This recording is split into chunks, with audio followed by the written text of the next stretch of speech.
Assalamu alaikum rahmatullahi wa barakatuh. In the name of Allah, the most gracious and merciful. Respected brother and sister, we need a wise political leadership who is not after power but welfare of people. Democracy, ideally speaking, is for people's participations and for their well-being. But my dear brother, democracy too has to become means of grabbing power by certain groups and classes.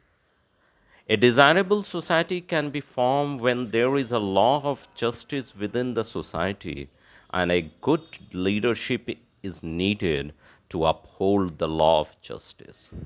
Respected brother, Quran gives certain ideals and values for governance, an idea of the desirable society, but certain Muslim countries who swear by Quran as their constitutions also flagrantly violate Quranic provision.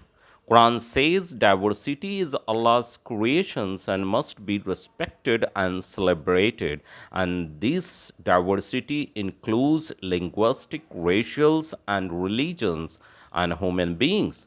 Whatever religion, race, or linguistic group they belong to must be accorded equal dignity, and which means all of them should enjoy equal rights.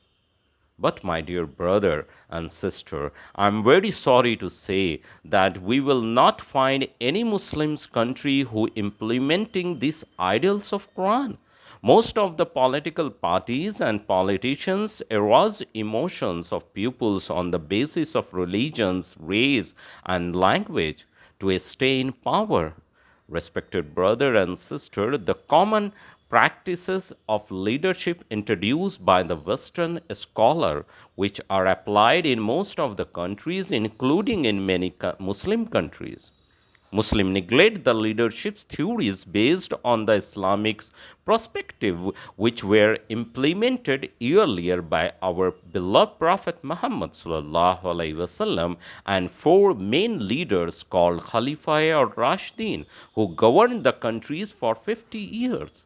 All pupils were protected, served, guided, represented, and inspired by their leaders during that time. These are the best concepts and example of Islamic leadership derived from Al Quran and Hadith.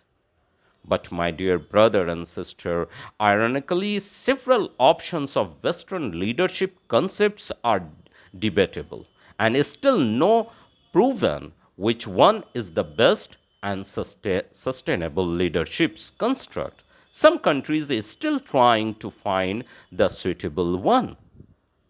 Respected brother and sister, ideal society which is based on justice and compassion.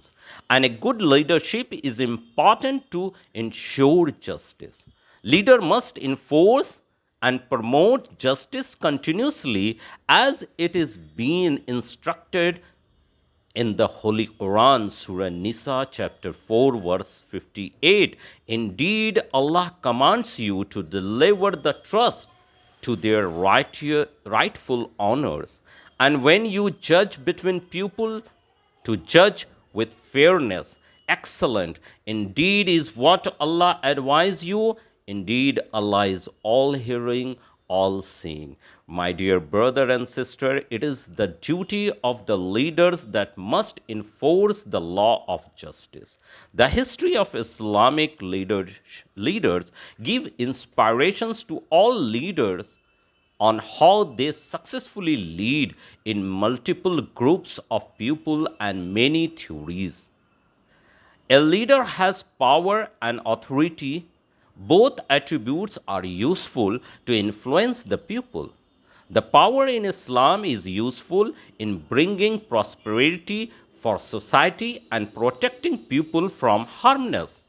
As far as Quran is concerned, a concept of society rather than a state, Quran lays emphasis on justice and benevolence.